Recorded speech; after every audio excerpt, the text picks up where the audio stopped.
morning, students. Welcome back to my channel.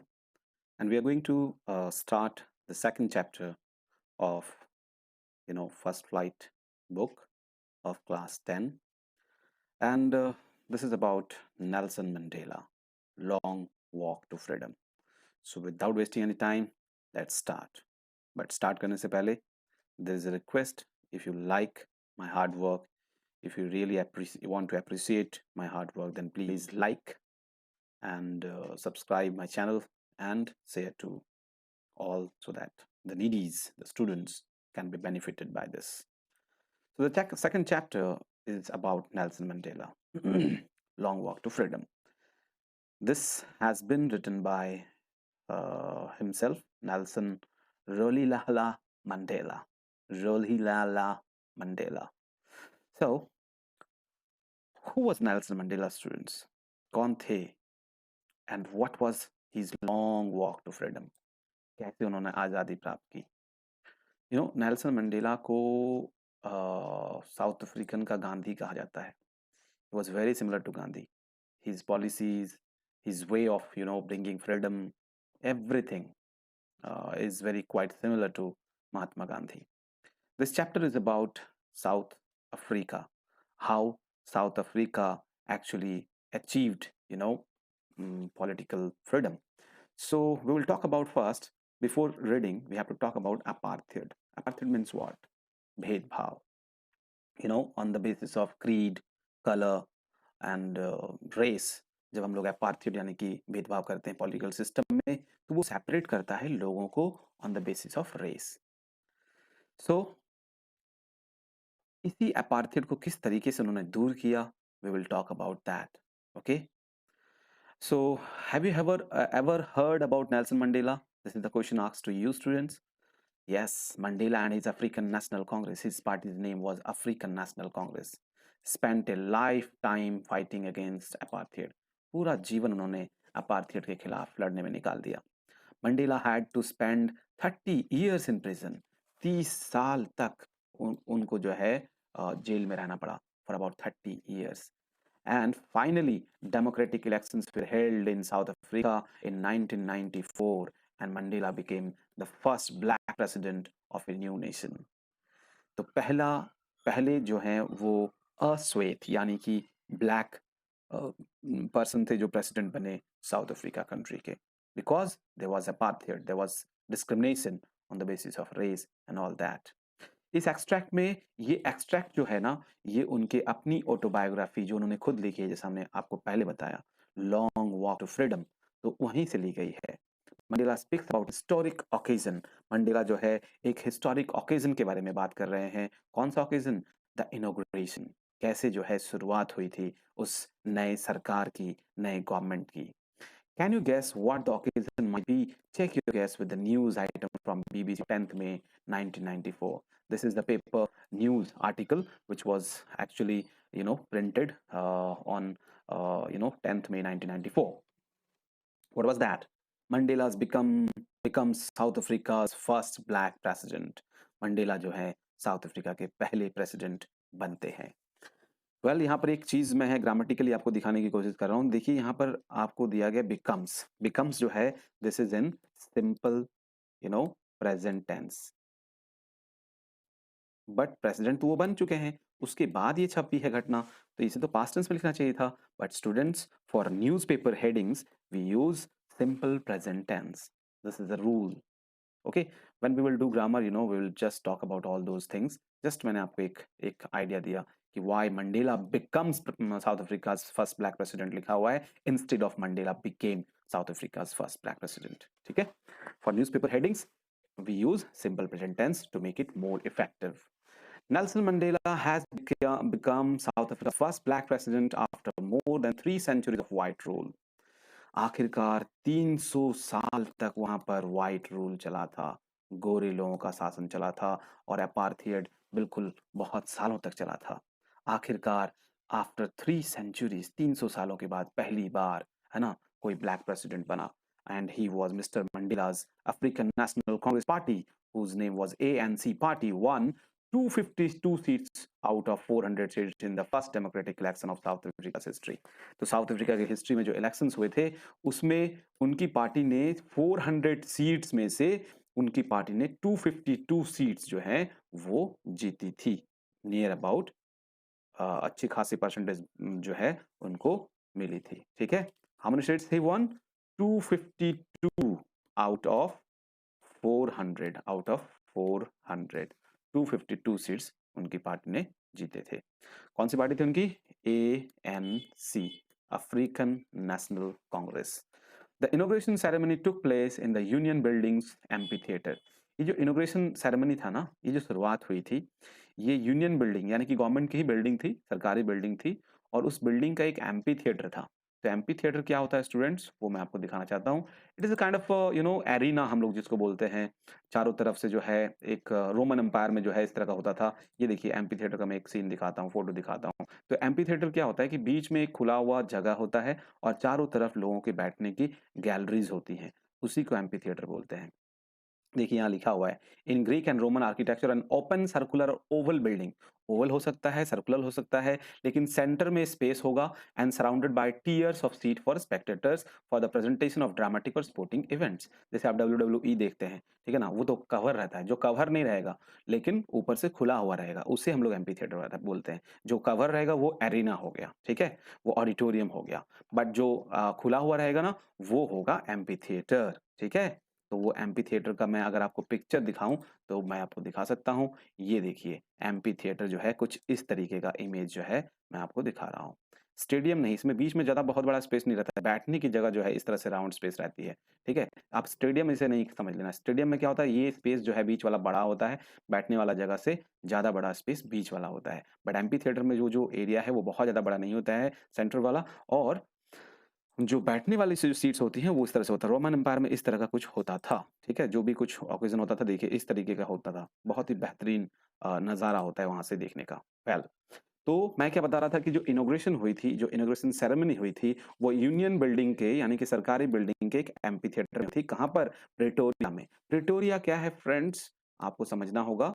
Pretoria is a city of south Africa, one of the means 3 जो important cities है उनमें से एक city ये है। केप टाउन और ये सब में से प्रिटोरिया भी एक बहुत ही इम्पोर्टेंट प्लेस है। ठीक है? तो वहीं पर था। और ये जो है आज के दिन हुआ है। आज के दिन मतलब आपको याद रखना है वो डेट, 10th मई की बात हो रही है। 10th May which 1994। देखिए ये जो डेट हमने लिखा था, तो 10th मई 1994 ये आपको याद रखना है। That was the date. Attended by politicians and dignitaries from more than 140 countries। बहुत पूरे देशों से आए थे। अब सवाल ये उठता है कि इतने सारे देशों से क्यों आए थे पॉलिटिशियंस, इतने इतने डिग्निटरीज, मतलब सम्मानीय व्यक्ति लोग जो हैं, जितने भी डिप्लोमैट्स थे, है ना, पॉलिटिकल लीडर्स थे, पॉलिटिशियंस थे, और जितने भी सम्मानित लोग थे, वो मोर देन 140 कंट्रीज से आए थे, पूरे वर्ल्ड से। ऐसा क्यों? इसका रीजन यहाँ दिया गया है। Never never again will this beautiful land experience the operation of one by another, said Nelson Mandela in his address. अच्छा, यहाँ तक तो वो क्यों आए वो मैं बाद में डिस्कस करूंगा। फिलहाल अभी हम लोग इस बारे में बात कर रहे हैं कि नेल्सन मंडेला ने अपने स्पीच में क्या कहा। उन्होंने कहा आज के बाद फिर कभी नहीं, नेवर नेवर अगेन, 2 बार उन्होंने नेवर नेवर बोला है, यानी कि उन्होंने एम्फेसिस दी है अपनी बात पर। काफी एम्फेटिक तरीके से उन्होंने कहा कि आज के बाद दोबारा कभी भी नहीं, कभी भी नहीं, इस सुंदर सी धरती में कभी भी कोई दूसरे को, एक दूसरे को ऑपरेशन नहीं करेगा। ऑपरेशन का मतलब OPPRESSION। ऑपरेशन मतलब एक दूसरे को, मतलब क्या कहा है, दबाना, एक दूसरे को बेइज्जत करना, किसी को किसी एक खास कम्युनिटी का किसी दूसरे कम्युनिटी के ऊपर अपना वर्चस्व दिखाना, तो उसे ही हम लोग ऑपरेशन बोलते हैं। ठीक है, तो नेल्सन मंडेला ने कहा कि आज के बाद कभी भी इस धरती में कोई एक दूसरे को ऑपरेस नहीं करेगा, एब्यूज नहीं करेगा। ऑपरेशन का मतलब आप इंग्लिश में आप समझ सकते हो, इल ट्रीटमेंट हो सकता है, टायरनी हो सकता है, एब्यूज हो सकता है, जो भी आप समझ लो। So from today no one will oppress, no one will abuse, no one will ill treat any other just due to his race, caste और क्रीड। ऐसा नेल्सन मंडेला ने अपने एड्रेस में कहा था। एड्रेस मीन्स अपने स्पीच में, जो संबोधन जो उन्होंने किया था सभी के सामने। Jubilant scenes on the streets of Pretoria followed the ceremony with blacks and whites and colored celebrating together। बहुत ही बेहतरीन सीन्स जो हैं प्रिटोरिया के रास्ते में दिखाई दे रहे थे। ठीक है, बेहतरीन सीन्स। चारों तरफ ब्लैक लोग थे, व्हाइट थे, कलर्ड लोग थे, सेलिब्रेटिंग टुगेदर, सब एक साथ एंजॉय कर रहे थे। More than 1 lakh South African man, women and children of all races sang and dance with joy. 1 lakh से ज्यादा लोग एक जगह पर एकत्रित हुए थे। साउथ अफ्रीकन लोग, चाहे वो मैन हो या वुमेन हो, है ना, मैन वुमेन सभी चिल्ड्रन सारे रेस के एक साथ डांस कर रहे थे, एक साथ गाना गा रहे थे। खुशी का माहौल था, बहुत ही बेहतरीन था। ये जो अभी हम लोगों ने पढ़ा ना, ये एक आर्टिकल था जो कि पब्लिश हुआ था बीबीसी न्यूज़ वाले न्यूज़पेपर में। उसी का ये एक एक्सट्रैक्ट, एक आर्टिकल जो हम लोगों ने देखा, बीबीसी में छपा था। ठीक है? अब हम लोग जाते हैं डिटेल्स में, आखिर हुआ क्या था। तो स्टूडेंट्स, आर यू रेडी? ये देखिए, चैप्टर जो है इतना इजी चैप्टर नहीं है। Okay, if you will try to understand by yourself then it will be quite difficult for you.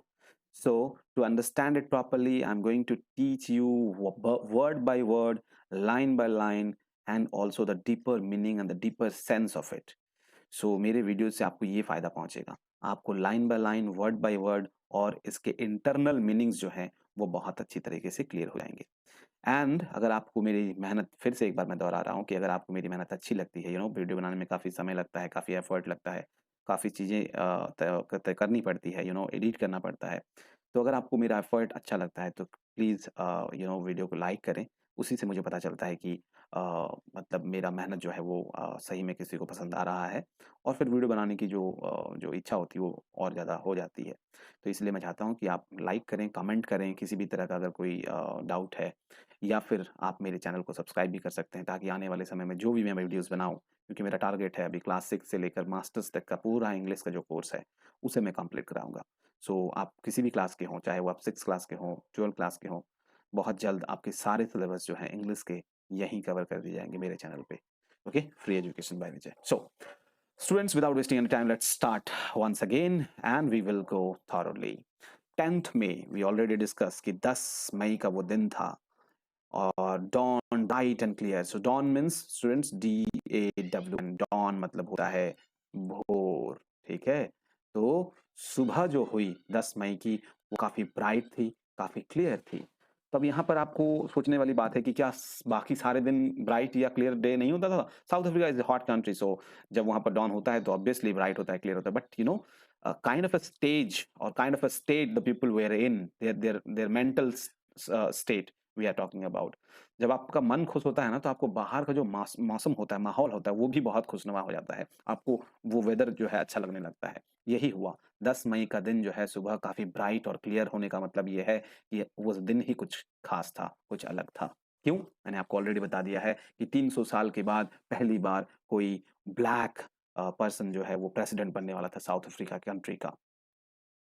For the past few days, I had been pleasantly beside by dignitaries and world leaders who were coming to pay their respects before the inauguration. पिछले कुछ दिनों से मैं लगातार pleasantly beside, beside means what, beside means होता है to be surrounded closely by. ठीक है?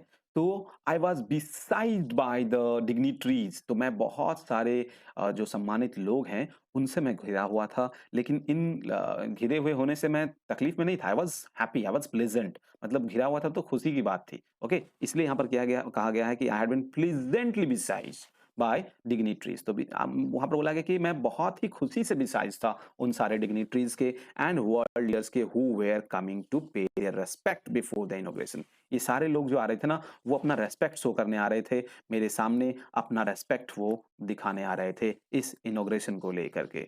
The inauguration would be largest gathering ever of international leaders on South African soil. ये जो इनॉग्रेशन था ना, ये बहुत बड़ी भीड़ जो है वो यहाँ पर जमा होने वाली थी। ये जो इनॉग्रेशन था, बहुत बड़ी भीड़ जमा होने वाली थी साउथ अफ्रीकन सॉइल में।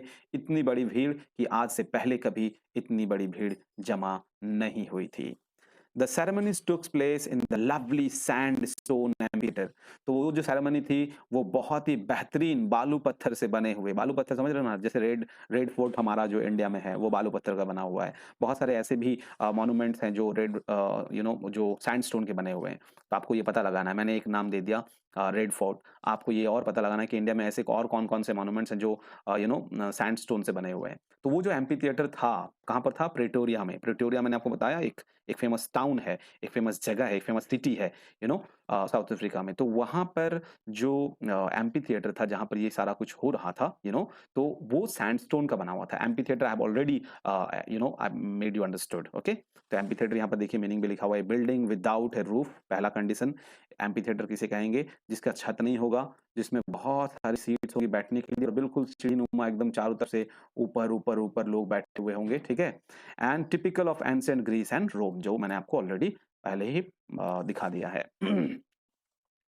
तो ये सेरेमनी वहीं पर हुई, formed by the Union building. ये जो एम्फी थिएटर था ये यूनियन बिल्डिंग के द्वारा बनाया गया था, दैट मीन्स गवर्नमेंट के बिल्डिंग्स में ही बनाया गया था कुछ स्पेशल ओकेजन्स के लिए, प्रिटोरिया में। For decades this had been the seat of white supremacy. कई डिकेड्स तक, डिकेड्स मीन्स क्या होता है? कई दशक तक, ठीक है ना? कई दसों साल तक, 10 इंटू 10 इंटू जितने भी साल हैं ये हम लोग बोल सकते हैं।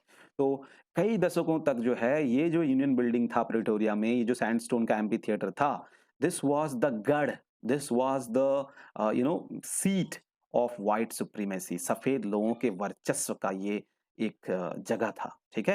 And now it was the site of A rainbow gathering. तो पहले सिर्फ एक कलर का दबदबा था और वो था व्हाइट। तो अभी क्या है? अभी यहाँ पर रेनबो गैदरिंग्स थी। रेनबो गैदरिंग का मतलब ये नहीं कि इंद्रधनुष उतर के आ गया था। रेनबो गैदरिंग का मतलब यहाँ पर people were of different colour. The people here were not only whites, there were people who were blacks, there were people who were brown, there were people who were whites, ठीक है? अलग-अलग colour के लोग दिखाई दे रहे थे, है ना?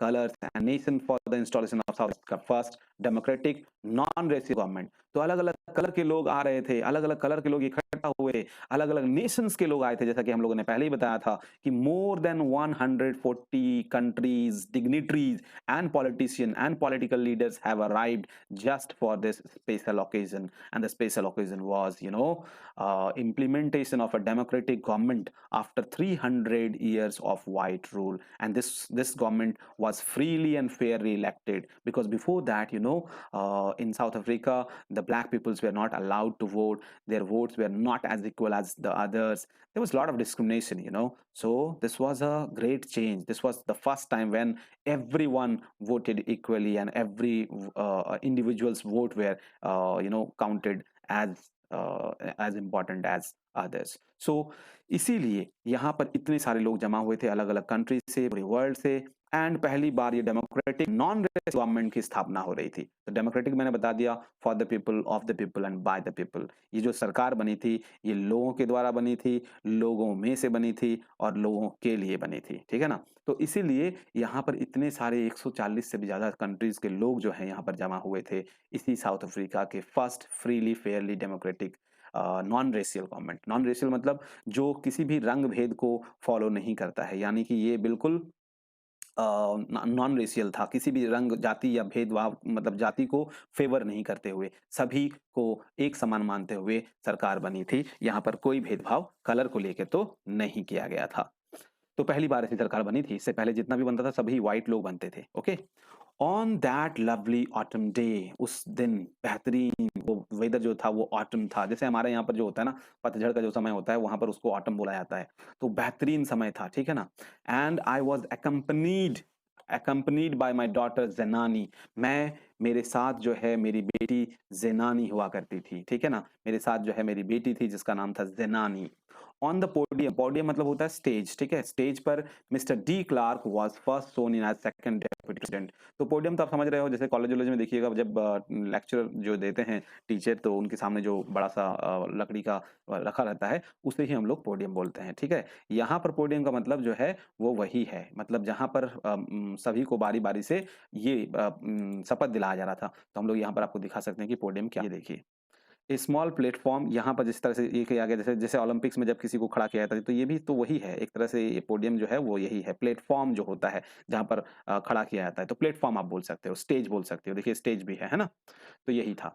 तो सबसे पहले पोडियम में मिस्टर डी क्लार्क, जो मिस्टर डी क्लार्क एक इंडिविजुअल थे, जिनको कि पहले जो है सेकंड डेप्यूटी प्रेसिडेंट के रूप में, वहाँ पर उस देश में जो है 2 डेप्यूटी प्रेसिडेंट के रूप में जो है 2 डेप्यूटी प्रेसिडेंट के रूप में जो है मतलब शपथ दिलाया जाता था। हमारे देश में जो है प्रेसिडेंट होते हैं, वाइस प्रेसिडेंट होते हैं, 2 नहीं होते हैं, ठीक है ना? वहाँ पर जो है 2 डेप्यूटी प्रेसिडेंट हुआ करते थे, तो जो सेकंड डेप्यूटी प्रेसिडेंट थे, उसके रूप में मिस्टर डी क्लार्क जो हैं, उनको सेकंड डेप्यूटी प्रेसिडेंट के रूप में क्या किया गया? स्वॉर्न कराया गया, दैट मीन्स प्रतिज्ञा या शपथ दिलाया गया, ठीक है?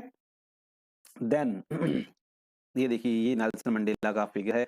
आप बहुत ही फेमस फिगर हैं। आप इनको बिल्कुल कहीं न कहीं फिगर फ़ोटो देखा होगा। नेक्स्ट जो बारी थी वो थी Thabo Mbeki, okay? And Thabo Mbeki was sworn in as first president.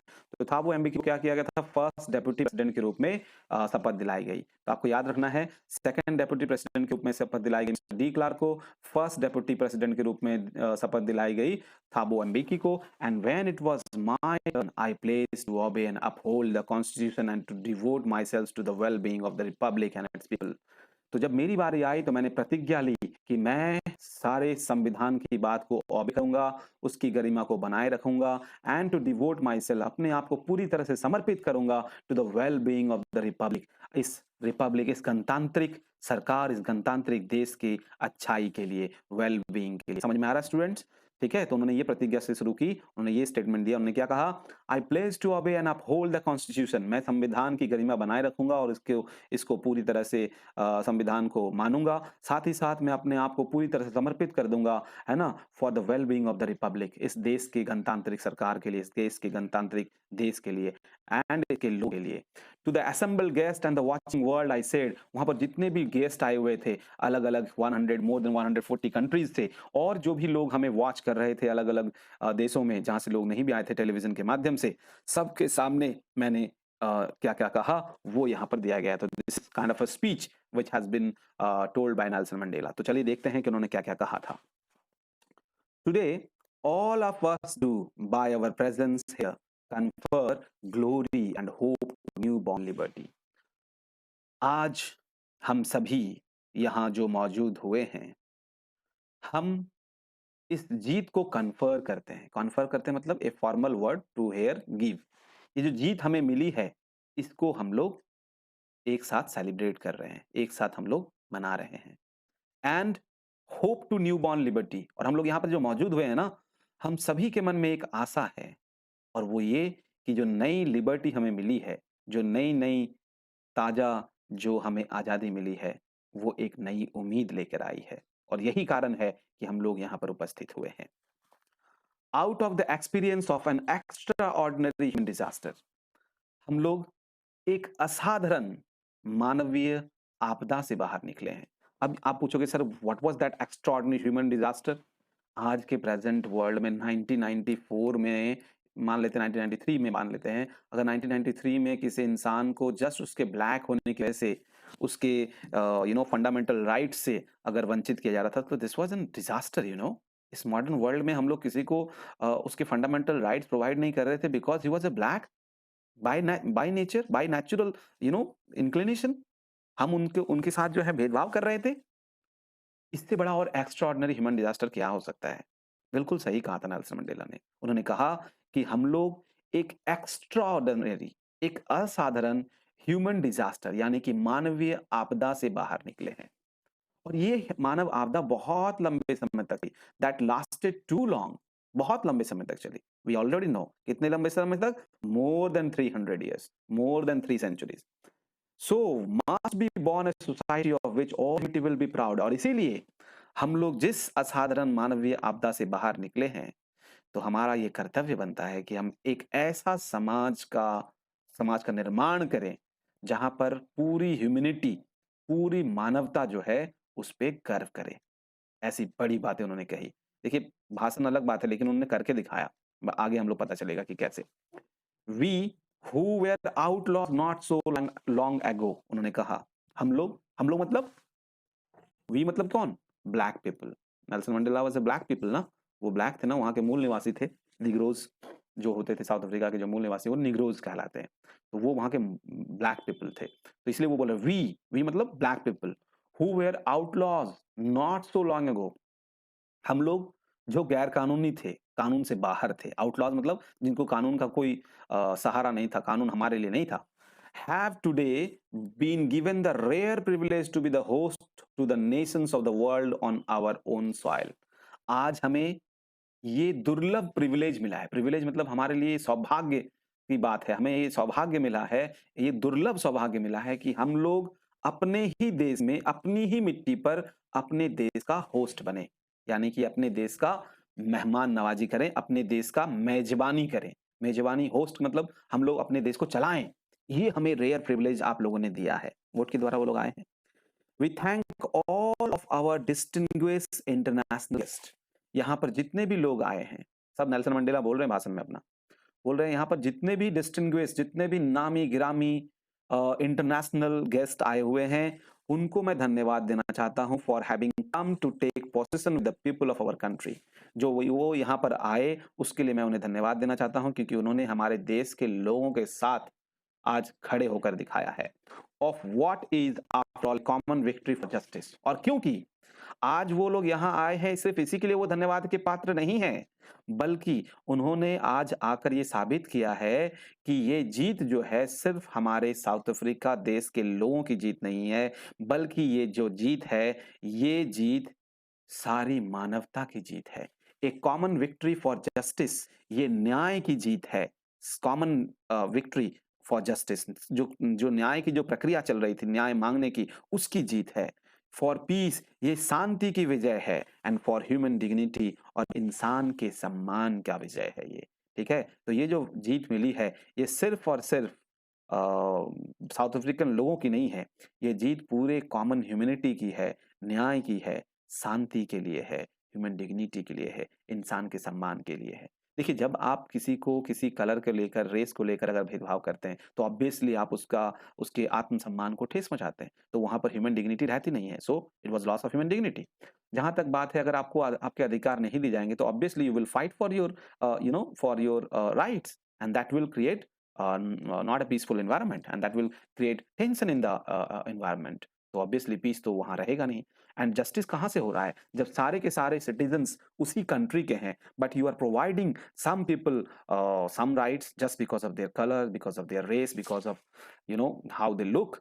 So this is not justice. तो ये सब सारी चीजें जो है नहीं थी। इसीलिए आज जो कुछ भी हुआ है, वो जस्टिस के लिए हुआ है, पीस के लिए हुआ है, और इंसान के सम्मान के लिए हुआ है।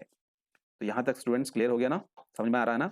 अगर नहीं समझ में आएगा तो आप प्लीज़ हमें जो है कमेंट बॉक्स में लिखेंगे।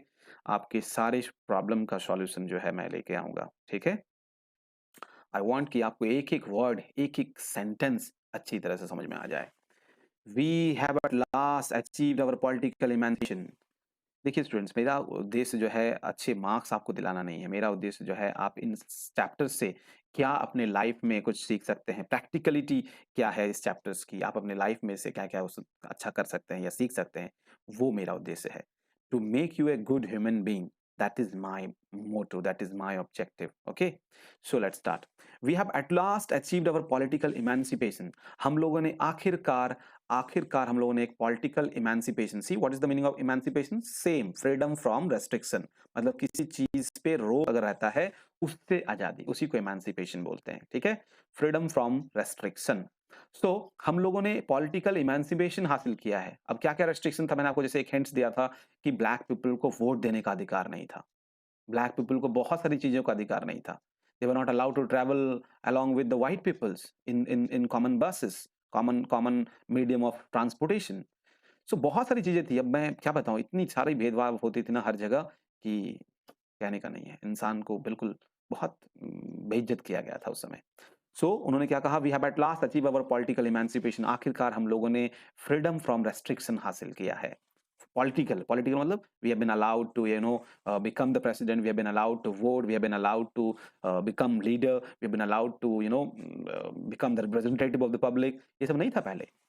We pledge ourselves to liberate all our people from the continuing bondage of poverty, deprivation, suffering, gender and other discrimination।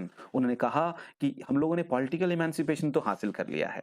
हम लोगों के ऊपर जो पॉलिटिकल रेस्ट्रिक्शंस था, रेस्ट्रिक्शन फ्रॉम फ्रीडम था, वो तो हम लोगों ने हासिल कर लिया। लेकिन मैं ये प्रतिज्ञा लेता हूँ, हम सब ये प्रतिज्ञा लेते हैं कि हम सभी मिलकर अपने लोगों को लिबरेट कराएंगे, आज़ादी दिलाएंगे। किन चीज़ों से आज़ादी दिलाएंगे? उन्होंने कहा बॉन्डेज ऑफ पॉवर्टी, गरीबी के बंधन से आज़ादी दिलाएंगे। डेप्रीवेशन, डेप्रीवेशन का मतलब क्या होता है? State of not having one's right benefit, एक ऐसी स्थिति जहां पर आपका जो परिस्थिति है वो अपने अधिकारों को एंजॉय नहीं कर पाना, उसको बोलते हैं deprivation. That means there is right but you can't enjoy it. You have the right to speak but you can't speak, so that kind of state is known as deprivation.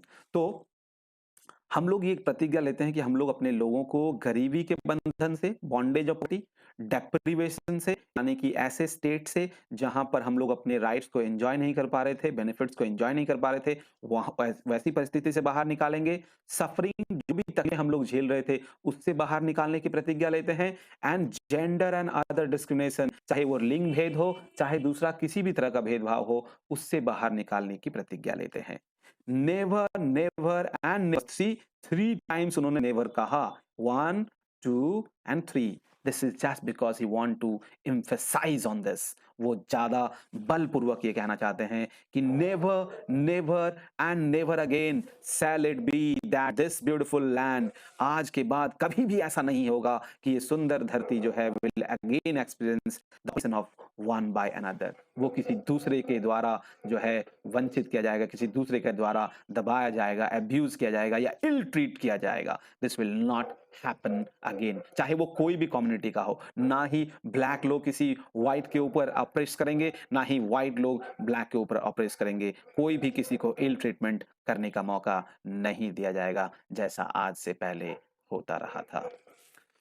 The sun shall never set on so glorious human achievement। इतनी बड़ी human achievement हम लोगों ने हासिल की है, इतनी बड़ी मानवता की जो जीत हुई है, जो हमने हासिल किया है, उसका सूर्य उदय जो हुआ है वो आज के बाद कभी भी इस शानदार ग्लोरियस मतलब जीत वाली सूर्य उदय जो हुई है, इसको हम कभी भी सेट नहीं होने देंगे, अस्त नहीं होने देंगे। ये जो मानवता की बहुत ही बेहतरीन और शानदार जीत हासिल हुई है मानवता के लिए, इस सूर्य को हम अस्त नहीं होने देंगे।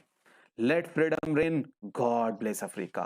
तो फ्रीडम को हम लोग आगे चलते रहे, यही मेरी ईश्वर से कामना है। देखो वो ईश्वर से बोल रहे हैं लेट फ्रीडम रेन, हम यही कामना करते हैं कि ऐसी ही आजादी जो है वो आगे भी बरकरार रहे। गॉड ब्लेस अफ्रीका, भगवान ईश्वर अफ्रीका को अपना आशीर्वाद दें। And with this we have come to the part end of the part 1। So students, I think जहां तक मैंने आपको पढ़ाया आपको बहुत ही अच्छा लगा होगा, आपको बहुत अच्छी तरह से समझ में आया होगा। तो स्टूडेंट्स, ये चैप्टर थोड़ा सा बड़ा है, तो मैं चाहता हूं कि आप जो है ना इस चैप्टर को अलग-अलग पार्ट में पढ़ें, क्योंकि एक ही बार में अगर मैं पूरा चैप्टर पढ़ा दूं तो शायद आप भूल सकते हैं, इसलिए इसे पार्ट वाइज मैं पढ़ाऊंगा। तो पार्ट 1 जो है आज हम लोगों ने कंप्लीट कर लिया, इसका ओरल कॉम्प्रिहेंशन अभी हम लोग चेक कर लेंगे और उसके बाद पार्ट 2 जो है हम लोग नेक्स्ट वीडियो में देखेंगे। तो चलिए लेट्स सी, जो हम लोगों ने पढ़ा उससे रिलेटेड कुछ क्वेश्चंस हैं। Question number 1, where did the ceremonies take place? तो स्टूडेंट्स आपको पता होगा ये सेरेमनी कहाँ हुई थी। I told you the ceremony held in the amphitheatre of the Union Building in Pretoria. ये आपको याद रखना है, एम्पी थिएटर में हुआ था जिसका फिगर मैंने आपको दिखाया था, प्रेटोरिया सिटी में हुआ था और यूनियन बिल्डिंग का ये एम्पी थिएटर था, इतना याद रखना है। Can you name any public building in India that are made of sandstone? I already told you one, मैंने आपको एक वन बताया था जो कि रेड फोर्ट सैंडस्टोन से बना हुआ है, और भी कई बिल्डिंग्स है जो आपको बताना है, ठीक है। Can you say how 10th May is an autumn day in South Africa? कैसे 10th मई जो है एक बहुत ही ऑस्पिशियस डे है, ऑटम डे है। तो जैसे कि हम लोग जो है ना ऑटम डे इसलिए बोला गया, मतलब ये सबसे बड़ा दिन क्यों था वहां के लिए? तो इसका कारण सिंपल है कि on 10th May the you know the old system, the old rule, the old white rule which ruled for 300 years and the system of apartheid has actually come to an end. From today, the new freely and fairly democratic government was going to be, going to run the country. And after 300 years of oppression of white people on black people, somehow they have achieved, political freedom. And now from now on, everyone will have their equal rights. So because of that, this is the day where South Africa achieved political freedom from discrimination, we can say. Okay. At the beginning of his speech, Mandela mentions an extraordinary human disaster. What was that extraordinary human disaster? What does he mean by this? And what is this glorious human achievement he speaks at the end?